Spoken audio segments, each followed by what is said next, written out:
জানুয়ারি থেকে উত্তরপ্রদেশের প্রয়াগরাজে গঙ্গা, যমুনা, সরস্বতী নদীর সঙ্গমে শুরু হয়েছে মহাকুম্ভ 2025। অনুমান করা হচ্ছে 40 কোটির বেশি মানুষের সমাগম হবে এবারের কুম্ভ মেলায়। কোটি কোটি মানুষের ভিড়ে মিশে থাকেন সাধু সন্ন্যাসীরাও।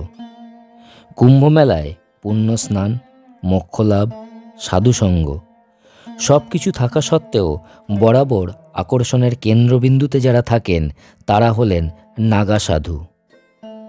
নাগা সাধুদের ছাড়া কুম্ভ মেলা যেন পরিপূর্ণতাই পায় না। নাগা সাধুদের জীবন সবসময় রহস্যে মোড়া। কুম্ভ মেলা বা গঙ্গাসাগর মেলা ছাড়া নাগা সাধুদের দেখাই মেলে না। কেউ বলেন নাগা সাধুরা হিমালয়ের দুর্গম অঞ্চলে সারা বছর তপস্যা করেন। কুম্ভ মেলা বা গঙ্গাসাগর মেলার সময় তারা সাধারণ মানুষের মধ্যে ফিরে আসেন। পবিত্র নদীতে পুণ্য স্নান করেন, ভক্তদের দেখা দেন, তাদের সঙ্গে আধ্যাত্মিক আলোচনা করেন এবং নির্দিষ্ট সময় পর তারা আবার লোকচক্ষুর অন্তরালে চলে যান। এই কারণেই নাগা সাধুদের নিয়ে কৌতূহলের শেষ নেই। নাগা সাধু কারা, কেমন তাদের জীবনযাপন, আর কেমনই বা তাদের সাধনা পদ্ধতি? আর 5 জন সাধু সন্ন্যাসীর থেকে নাগা সাধুদের পার্থক্য কোথায়? কেন তারা উলঙ্গ থাকেন? এইসব নিয়েই JM ইন্ডিয়া ব্লগের আরও একটি নতুন পডকাস্টে আপনাদের স্বাগত। আপনাদের সঙ্গে আমি জয়ন্ত। অনেকেই মনে করেন নাগা শব্দের মানে উলঙ্গ বা দিগম্বর। তা কিন্তু নয়। নাগা শব্দের অর্থ বিশ্বের প্রকৃত সত্য অনুসন্ধান করে যে ত্যাগ, তিতিক্ষা এবং কৃচ্ছ সাধন নাগা সন্ন্যাসীদের জীবন এবং সাধনার একমাত্র পথ। সন্ন্যাসীরা সর্বত্যাগী, কিন্তু নাগা সন্ন্যাসীরা হলেন প্রকৃত অর্থে সর্বত্যাগী, যিনি নিজের লজ্জা পর্যন্ত ত্যাগ করেছেন। নাগা সাধু 2 ধরনের হয়, দিগম্বর সাধু এবং শ্রী দিগম্বর সাধু। দিগম্বর সাধু যারা, তারা কোটি বা কোমর ছাড়া অন্য কোনো জায়গায় পোশাক পরেন না। অন্যদিকে শ্রী দিগম্বর সাধু যারা, তারা সম্পূর্ণ উলঙ্গ থাকেন। শ্রী দিগম্বর সাধু হওয়া বা তাদের সাধন পদ্ধতি সবচেয়ে কঠিন। নাগা সন্ন্যাসীর সাধনায় সিদ্ধি লাভ করা সকলের পক্ষে সম্ভব নয়। একদম উচ্চ পর্যায়ের যে সাধু সন্ন্যাসীরা আছেন তাদের সকলের পক্ষেও সম্ভব হয় না নাগা সাধুর সাধনায় সিদ্ধি লাভ করা। নাগা সন্ন্যাসী হওয়ার সাধনা পৃথিবীর যে কোনো দেশের সেনাবাহিনীর ট্রেনিংয়ের থেকে বহুগুণ কঠিন। একজনকে নাগা সাধু হতে গেলে 20 বছরের লম্বা সফর অতিক্রম করতে হয়। নাগা সন্ন্যাসী হওয়ার প্রথম ধাপ হচ্ছে কঠিন ব্রহ্মচর্য পালন। 15 বছর কঠিন ব্রহ্মচর্য পালন করতে হয়, যার প্রথমেই পরিবার, আত্মীয় স্বজন, বন্ধুবান্ধব, যাবতীয় পার্থিব সুখ সব ত্যাগ করতে হয়। নিজেকে নিজের পিণ্ডদান করতে হয়, কারণ নাগা সন্ন্যাসী হওয়ার পর তাদের কাছে তার পরিবার মৃত এবং পরিবার ও সমাজের কাছে তারা মৃত। সারা জীবন মাটিতে শুতে হয়। চাদর বিছানা তো অনেক দূর, সামান্য খড় লতাপাতাও ব্যবহার করা যায় না শোয়ার জন্য। 24 ঘন্টায় মাত্র একবার আহার করা যায়, যদিও সেই খাবার ভিক্ষা করে জোগাড় করতে হয়। একদিনে ম্যাক্সিমাম 7 জনের কাছে ভিক্ষা প্রার্থনা করা যায়। এই 7 জনের থেকে যদি কিছু পাওয়া না যায় তবে সেই দিন তাদের অভুক্ত থাকতে হয়। নাগা সাধু হওয়ার জন্য প্রথম 15 বছর গুরুর সান্নিধ্যে থেকে কঠোর ব্রহ্মচর্য পালন করতে হয় এবং গুরুর সেবা করতে হয়। এই কঠিন পরীক্ষায় উত্তীর্ণ হলে তবেই পরের 5 বছর গুরুর সঙ্গে থেকে আরও কঠিন সাধন পদ্ধতি অনুশীলন করতে হয়। এই সময় একজন নাগা সন্ন্যাসী আধ্যাত্মিক অনুশীলনের সঙ্গে সঙ্গে অস্ত্রচালনা এবং যুদ্ধ কৌশলের অনুশীলনও করতে হয়। এইভাবে দীর্ঘ 20 বছরের কঠোর ব্রহ্মচর্য এবং আধ্যাত্মিক অনুশীলনের মাধ্যমে একজন নাগা সন্ন্যাসী হওয়ার জন্য তৈরি হয়। এরপর আসে নাগা সন্ন্যাসী হওয়ার চূড়ান্ত পর্যায়। এই পর্যায়টি অসহনীয় যন্ত্রণাদায়ক, কারণ এই পর্যায়ে একজন নাগা সাধুর লিঙ্গ নিষ্ক্রিয় করে দেওয়া হয়। এই পর্যায়টির পোশাকি নাম লিঙ্গতোর। লিঙ্গতোর কথার মানে হলো লিঙ্গ ভেঙে দেওয়া।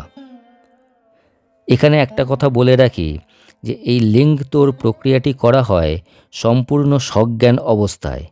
এখানে কোনো রকম অ্যানাস্থেসিয়া বা কোনো অজ্ঞান করে এই প্রক্রিয়াটি করা হয় না।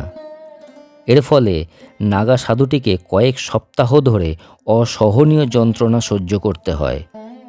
এরপরেই একজন নাগা সন্ন্যাসী হিসাবে দীক্ষা নেওয়ার জন্য চূড়ান্ত প্রস্তুত হয়। কুম্ভ মেলাতেই নাগা সাধুদের দীক্ষা দেওয়া হয়। কুম্ভ মেলার স্থান অনুযায়ী, অর্থাৎ কোন নাগা সাধু কোন স্থানের কুম্ভ মেলায় দীক্ষা নিয়েছেন তার উপর ভিত্তি করে তাদের নাম দেওয়া হয়। যেমন যে নাগা সাধু প্রয়াগরাজের কুম্ভ মেলায় দীক্ষা নিয়েছেন তাকে বলা হয় নাগা। যিনি উজ্জয়িনীতে দীক্ষা নিয়েছেন তাকে বলা হয় খুনি নাগা। যিনি হরিদ্বারে দীক্ষা নিয়েছেন তাকে বলা হয় বরফানি নাগা। যিনি নাসিকে দীক্ষা নিয়েছেন তাকে বলা হয় খিচাদিয়া নাগা। একজন নাগা সন্ন্যাসী দীক্ষা নেওয়ার পর তাকে আখড়ায় বাস করতে হয় এবং আখড়ার বিভিন্ন দায়িত্ব পালন করতে হয়।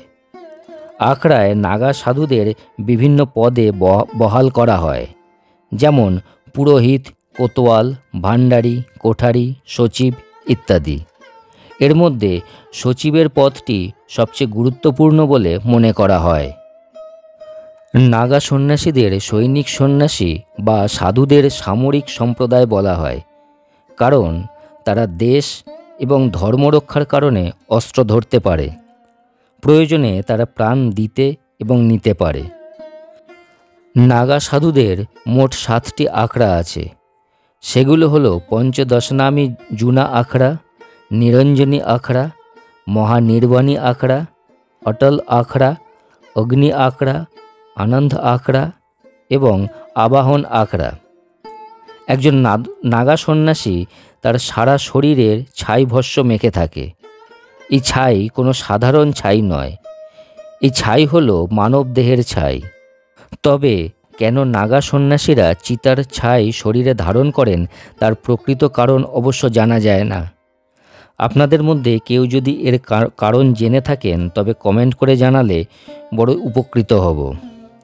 তবে অনেক সময় নাগা সন্ন্যাসীরা তাদের আখড়ায় যে ধুনি জ্বালায় তার ছাইও শরীরে ধারণ করেন। নাগা সন্ন্যাসী কারা হতে পারেন? বিশেষ একটি বর্ণের মানুষই কি নাগা সন্ন্যাসী হওয়ার যোগ্য? আগেই বলেছি, সবাই ইচ্ছা করলেই নাগা সাধু হতে পারেন না, কারণ নাগা সাধু হবার সাধন পদ্ধতি অত্যন্ত কঠিন এবং এতটাই কষ্টসাধ্য এবং যন্ত্রণাদায়ক যে বহু উচ্চমার্গের সাধু সন্ন্যাসীরা পর্যন্ত নাগা সন্ন্যাসী হতে পারেন না। অখিল ভারতীয় আখড়া পরিষদ অনুসারে জাতি, ধর্ম, বর্ণ, পেশা, নারী পুরুষ নির্বিশেষে যে কেউ নাগা সাধু হতে পারেন। নাগা সাধু হতে গেলে যিনি নাগা সাধু হতে ইচ্ছুক তাকে তার পুরো ডিটেলস, মানে তার ফ্যামিলি ব্যাকগ্রাউন্ড এবং প্রফেশনাল ব্যাকগ্রাউন্ডের পুরো ডিটেলস আখড়ায় জানাতে হয়। আখড়া থেকে সমস্ত কিছু খতিয়ে দেখার পর সব কিছু ঠিক থাকলে তাকে নাগা সাধু হবার অনুমতি দেওয়া হয়। তারপরেই শুরু হয় তার নাগা সাধু হওয়ার কঠিন অধ্যাবসায়। কুম্ভ মেলাতেই নাগা সাধুদের দীক্ষা দেওয়া হয়। অখিল ভারতীয় আখড়া পরিষদের হিসাব অনুযায়ী এই বছর মহাকুম্ভে 10,000-এর বেশি পুরুষ এবং মহিলা দীক্ষা গ্রহণ করে নাগা সাধু হবেন। ডাক্তার, ইঞ্জিনিয়ার, ম্যানেজমেন্ট থেকে বহু পেশাদার তাদের ভোগবিলাসের জীবন ছেড়ে নাগা সন্ন্যাসীর জীবন বেছে নিয়েছেন। শুধু তাই নয়, আপনারা শুনলে হয়তো অবাক হবেন বা অনেকেই বিশ্বাস করবেন না যে মুসলিম, খ্রিস্টান সহ বিভিন্ন ধর্মের বহু মানুষ নাগা সন্ন্যাসীর জীবন বেছে নিয়েছেন। এখানে আরও একটি উল্লেখ করার বিষয় হলো যে পুরুষদের পাশাপাশি বহু নারী নাগা সন্ন্যাসিনী আছেন। তাদেরও পুরুষদের মতোই সব কিছু ত্যাগ করে কঠিন এবং যন্ত্রণাদায়ক সাধন পদ্ধতি অনুসরণ করে নাগা সন্ন্যাসিনী হতে হয়। তবে পুরুষ নাগা সন্ন্যাসী এবং নারী নাগা সন্ন্যাসিনীর মধ্যে পার্থক্য এটাই যে নারী নাগা সন্ন্যাসিনী সেলাইবিহীন গেরুয়া বস্ত্র ধারণ করেন। বাকি সব কিছুই প্রায় একই রকম। পুরুষদের পাশাপাশি নারী নাগা সন্ন্যাসিনীরাও কুম্ভমেলায় অংশগ্রহণ করেন এবং অন্যান্য আচার অনুষ্ঠানেও পুরুষদের সঙ্গেই একসঙ্গে অংশগ্রহণ করেন। আগে নারী নাগা সন্ন্যাসিনীরা জুনা আখড়ার অংশ হলেও বর্তমানে তাদের আলাদা আখড়া হয়েছে। নাগা সাধুদের বলা হয় ধর্মের রক্ষক। বইতে যোদ্ধা হিসাবে নাগা সাধুদের কোথাও উল্লেখ নেই, কিন্তু ইতিহাস সাক্ষী যখনই হিন্দু ধর্ম সংকটে পড়েছে তখনই নাগা সাধুরা ধর্ম রক্ষার জন্য শুধু অস্ত্রই ব্যবহার করেনি, জীবন দিয়ে ধর্মকে রক্ষা করেছেন। হিন্দু ধর্মকে বাঁচাতে নাগা সাধুরা বড় বড় যুদ্ধ করেছেন। অষ্টম শতাব্দীতে যখন সনাতন ধর্মের উপর ক্রমাগত আক্রমণ হচ্ছিল তখন আদি শঙ্করাচার্য অনুভব করেন যে সনাতন ধর্ম রক্ষার জন্য কেবলমাত্র ধর্মগ্রন্থই যথেষ্ট নয়, অস্ত্রেরও প্রয়োজন। তারপরেই তিনি আখড়া প্রথা চালু করেন, যেখানে আধ্যাত্মিক চর্চার সাথে সাথে অস্ত্রচালনা এবং যুদ্ধের কৌশল প্রশিক্ষণ শুরু হয়। সেই থেকেই নাগা সাধুদের ধর্মের রক্ষক হিসাবে বিবেচনা করা হয়। সনাতন ধর্মের রক্ষায় নাগা সাধুরা আফগান, মোগল থেকে শুরু করে ব্রিটিশদের সঙ্গে লড়াই করেছেন। দেশ স্বাধীন হওয়ার পর নাগা সাধুরা অস্ত্র না ধরার সিদ্ধান্ত নিয়েছেন, কারণ আমাদের দেশ এবং ধর্মরক্ষার দায়িত্ব এখন বীর সেনা জওয়ানদের হাতে। তবুও আজও নাগা সাধুদের অস্ত্রের ব্যবহার শেখানো হয়। নাগা সাধুরা কঠোরতম তপস্যার মাধ্যমে নিজেদের জীবন ভগবানের শ্রীচরণে উৎসর্গ করেছেন। সেই কারণে তাদের সবচেয়ে ধার্মিক পুণ্যাত্মা বলে মনে করা হয়। কুম্ভের শেষে তারা আবার তাদের নিজের জায়গায় ফিরে যান এবং পরবর্তী কুম্ভে আবার ভক্তদের দর্শন দেন।